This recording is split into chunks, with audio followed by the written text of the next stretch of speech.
അപ്പോൾ എല്ലാവരും കാണാൻ വരിക. ഗൂഡല്ലൂർ കഴിഞ്ഞ് 4-5 കിലോമീറ്റർ പോന്നു കഴിഞ്ഞാൽ നീലക്കുറിഞ്ഞി പൂത്ത് നിൽക്കുന്ന താഴ്വര കാണാം. ബ്യൂട്ടിഫുൾ, മനോഹരമാണ്. എല്ലാവരും വന്ന് കാണണം. Travel with Latheef. അപ്പൊ ഗൈസ്, എല്ലാവർക്കും ട്രാവൽ വിത്ത് ലത്തീഫ് എന്ന യൂട്യൂബ് ചാനലിന്റെ പുതിയൊരു വീഡിയോയിലേക്ക് സ്വാഗതം. ഇപ്പൊ ഞാനുള്ളത് ഊട്ടിയിലെ നീഡിൽ റോക്ക് വ്യൂ പോയിന്റിലാണ്. അപ്പോൾ ഇതിന്റെ ഉള്ളിലാണ് ഈ നീലക്കുറിഞ്ഞി പൂത്ത് നിൽക്കുന്നത്.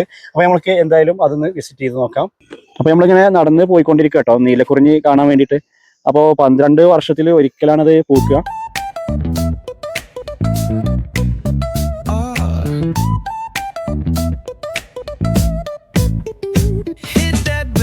Line nice and slow. Talk box singing, let the rhythm flow. Palm trees swaying, do you feel that breeze? Rolling down the boulevard, feeling at ease. Cruising, moving on that west coast ride. ഇങ്ങനെ നമ്മൾ ആ നീലക്കുറിഞ്ഞി പൂത്ത് നിൽക്കുന്ന അവിടെ എത്തിയിരിക്കുകയാണ്, ആ സ്പോട്ടിൽ എത്തിയിരിക്കുകയാണ്. അപ്പോൾ ഇതാണ് ഈ നീലക്കുറിഞ്ഞി എന്ന് പറയുന്നത്. വർഷത്തിൽ 12 വർഷം കൂടുമ്പോൾ ഒരിക്കലാണ് ഇങ്ങനെ പൂത്ത് വരുന്നത്. 4 വർഷത്തിൽ പൂക്കുന്ന നീലക്കുറിഞ്ഞികളുണ്ട്, അതേപോലെ തന്നെ 8 വർഷത്തിൽ പൂക്കുന്ന നീലക്കുറിഞ്ഞികളുണ്ട്. അപ്പോൾ ഇവിടുത്തെ നീലക്കുറിഞ്ഞിൻ്റെ പ്രത്യേകത എന്ന് വെച്ച് കഴിഞ്ഞാൽ 12 വർഷത്തിലാണ് ഇത് പൂക്കുന്നത്.